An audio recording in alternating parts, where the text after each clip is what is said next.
अस्सलाम वालेकुम जी।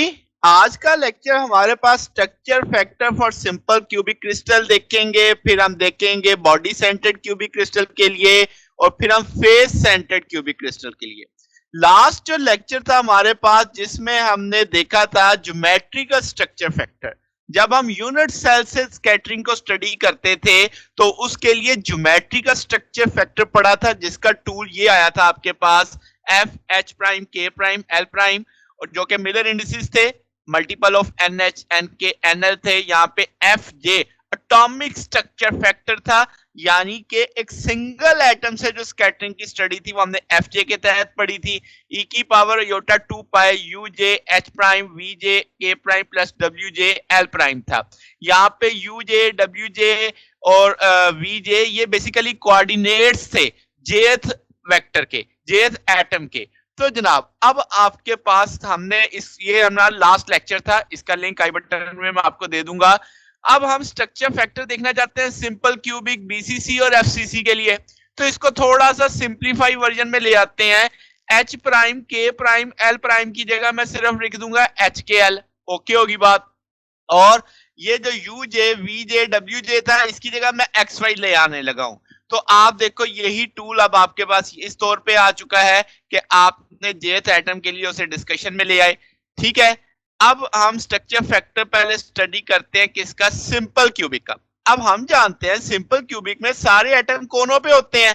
इसका मतलब तमाम 8 के 8 एटम इक्विवेलेंट हैं और वो मिलके एक एटम के आएंगे, क्योंकि कंट्रीब्यूशन होगी। हर कोने वाला एटम 8 के साथ 1/8 की शेयरिंग कर रहा होगा। तो इसका मतलब इफेक्टिव नंबर ऑफ एटम जो यूनिट सेल है वो 1 है। ओके होगी बात। अच्छा, अगर हम कहें पोजीशन, तो आप किसी को भी ओरिजिन मान लो तो 0 0 ही सारे की पोजीशन कंसीडर की जा सकती है। तो इसका मतलब अगर आप किसी एक को स्पेसिफिक करते भी हैं तो वो आपके लिए ओरिजिन होगा। तो x0 y0 z0। तो ये जो आपने अभी टूल बनाया है ज्योमेट्रिकल स्ट्रक्चर फैक्टर में, इसमें से आपने s ले लिया एफ जे, तो आपके पास यहाँ पे आप एच की एक्स की वैल्यू वाई की वैल्यू जी की वैल्यू 0 0 0 प्लेस कर दो तो ये ई की पावर 0 1 हो जाएगा। यहाँ पे एफ आ जाएगा। ठीक है, और स्ट्रक्चर फैक्टर किस तौर पे आ रहा है आपके पास, यानी कि यूनिटी के तौर पे आ रहा है। जब स्ट्रक्चर फैक्टर यूनिटी के तौर पे आए इसका मतलब आपके पास तमाम प्लेन्स पॉसिबल हैं, यानी कि आपके पास कोई इसमें वो इंफरादियत नहीं है, हर जगह से स्कैटरिंग हो सकती है। अब स्कैटरिंग पता लग जाए तो इंटेंसिटी निकाली जा सकती है कि भाई आपके पास एच के एल को अगर हम एफ यहाँ पे ले आए हैं, जब आपने 0 0 प्लेस किया तो intensity square of the amplitude होता है। तो आप I is equal to F square करोगे तो ये आपके पास, हम जानते हैं इसकी वैल्यू एफ है, तो एफ स्केयर के बराबर आ जाएगा। ठीक होगी बात। तो इंटेंसिटी से हम बाइसिस मालूम कर लेते हैं और स्ट्रक्चर फैक्टर आपके पास होता है, वो आपको लेटिसेस के बारे में इंफॉर्मेशन दे देता है। इस तरीके से पूरे क्रिस्टल का इल्म हमें हासिल हो जाता है। फिर जनाब अब आपके पास अगली जो चीज है वो है structure factor of body centred cubic crystal. अब बॉडी सेंटर आप देख रहे हैं कि 8 कोनों में है, एक सेंटर में है। तो इसका मतलब 8 से एक इफेक्टिवनेस आया था, एक इनफरादी सेंटर में है। तो आपके पास यूनिट सेल में इफेक्टिव नंबर ऑफ एटम्स कितने हो जाएंगे, 2। आपको पता है कि 8 कोनों ने मिलके एक इफेक्टिवनेस एटम बनाना है और सेंटर वाला एक मिलके 2 हो गए। तो बॉडी सेंटर्ड जो आपके पास क्यूबिक क्रिस्टल है, आठों के आठों आइडेंटिकल, यानी आपने लिए जो कॉर्नर्स के ऊपर है, और आपके पास एक एटम जो सेंटर में है। तो आप कहेंगे 0 0, आपने उसके कोऑर्डिनेट ले लिए, और आपके पास जो आइडेंटिकल है 1/2 1/2 1/2 जो सेंटर में आ रहा है। क्यों, आप किसी एक को भी ओरिजिन मान लो, किसी को भी मान लो इन आठों में से जो कोनों पे है, ये दरमियान वाला उसके साथ 1/2 1/2 1/2 की दूरी पे ही होगा, क्योंकि सेंटर में है ना, बॉडी सेंटर्ड है। ठीक होगी बात। अच्छा, अब आपके पास सारे एटम चूंकि आइडेंटिकल है तो आप लिख सकते हो एफ एच के एल। आपने ये ज्योमेट्रिकल स्ट्रक्चर फैक्टर लिखा, फिर आपने दोनों वैल्यूज डाल दी, क्योंकि दो इफेक्टिव यूनिट सेल थे, तो सॉरी दो आपके पास इफेक्टिव नंबर ऑफ एटम्स थे, दोनों की लोकेशंस अब आपको पता है। तो 0 0 0 एक की आ गई और 1/2 1/2 1/2 आ गई। ये तो आपके पास 1 हो जाएगा, तो एफ आप कॉमन ले सकते हैं दोनों में से। यहां से ई की पावर योटा एच प्लस के प्लस एल आ जाएगा। अच्छा जी, अब जरा समझने वाली बात है कि अगर आप इस जगह पे ये जो स्क्वायर ब्रैकेट आपकी है ये स्ट्रक्चर फैक्टर बता रही है बीसीसी का। ठीक है, जिसे हम एस से जाहिर करते हैं। अब जनाब क्या है कि अगर आप एच के एल को ऑड ले लेते हैं कि यानी इस सारे का जवाब ऑड आता है, तो आपके पास ये सारा जवाब नेगेटिव में आ जाएगा। एफ जब अंदर तरफ खाएगा तो एफ माइनस एफ जीरो हो जाएगा। इसका मतलब इंटेंसिटी आप लोगे तो वो तो स्केयर करोगे फिर जवाब जीरो आएगा। जब आपके पास इंटेंसिटी जीरो हो इसका मतलब वहां से आपकी स्कैटरिंग पॉसिबल नहीं है, वो प्लेन्स अलाउ नहीं होंगी। यानी ऐसी प्लेन्स जिनमें एच के एल का जब मजमुआ है वो ऑड आए तो वहां से आपकी स्कैटरिंग मुमकिन नहीं होगी। या फिर जब एच के एल इवन हो जाए, इवन होगा तो अब आपके पास इस सारे का जवाब मुस्बत में आ जाएगा, तो आपके पास f plus one F two F हो जाएगा। जब आप इसका स्क्वायर करोगे तो 4f आ जाएगा। सॉरी, यहाँ पे मुझे 4f स्क्वायर लिखना है। तो आपके पास ये जो 4f स्क्वायर है ये बता रहा है कि यहाँ पे इंटेंसिटी हो रही है, यहाँ पे इंटेंसिटी बढ़ रही है, इंटेंसिटी की कोई वैल्यू है। तो इसका मतलब सिर्फ यही प्लेन्स अलाउ होंगी स्कैटरिंग के लिए जहां पे इंटेंसिटी आपको अचीव होगी। जब इंटेंसिटी अचीव ही नहीं हो रही इसका मतलब वहां से स्कैटरिंग ही नहीं हो रही उन प्लेन से। तो आपके पास एच के एल जब इवन होंगी तो स्कैटरिंग मुमकिन होगी बीसीसी में, और जब ऑड होंगे एच के एल का सम तो उन प्लेन से स्कैटरिंग अलाउ नहीं होगी। फिर स्ट्रक्चर फैक्टर जब हम एफसीसी की बात करते हैं फेस सेंटर्ड की, तो अब ये आपके पास 4 आइडेंटिकल एटम्स हो जाते हैं। 4 कैसे वो भी जरा समझ लेते हैं कि कोनों वाले 8 ने मिलके तो 1 देना था।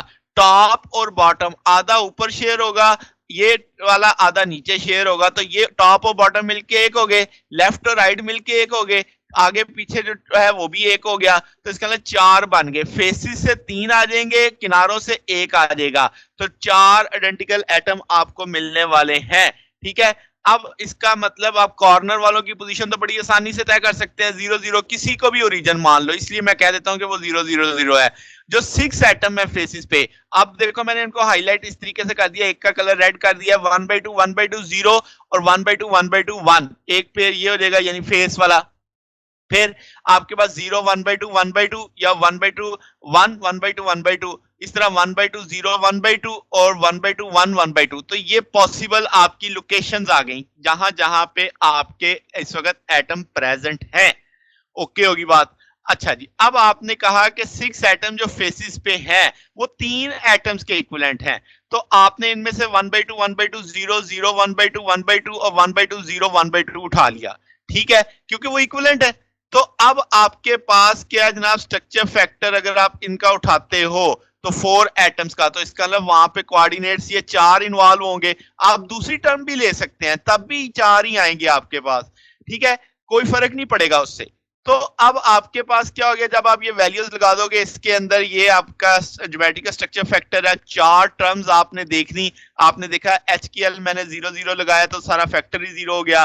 फिर आपके पास k/2 प्लस l/2 आ गया क्योंकि आपके पास 0 था। देन सो ऑन, सो आप वैल्यू सारी प्लेस करते चले गए उसके अंदर, एक एक फैक्टर, चूंकि 0 है ना तो यहाँ पे 2 टर्म्स ही बीच में आएंगी आपके पास। जैसे यहाँ पे k/2 प्लस l/2 आया, फिर h/2 प्लस l/2 आया, फिर आपके पास h/2 k/2 आया, यानी इसमें l 0 कर दिया है, इसमें आपने k 0 कर दिया है, इसमें आपने h 0 कर दिया है। ठीक है, वो जस्ट ऑर्डर आपका जैसे मर्जी आप प्लेस कर ले।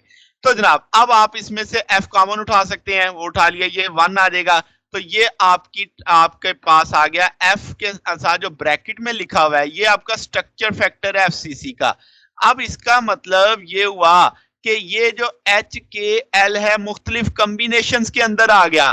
तो अब अगर मैं कहूं कि पहले 3 मामलात हो सकते हैं कि सारे कॉम्बिनेशन, इस वाले पहली टर्म दूसरी टर्म तीसरी टर्म में सारा जवाब इवन में आ जाए। अगर इवन में आ गया तो ये 4f हो जाएगा, क्योंकि 1 + 1 + 1 + 1 तो 4f हो जाएगा। 4f जब आप इंटेंसिटी देखोगे तो 16f स्क्वायर हो जाएगा।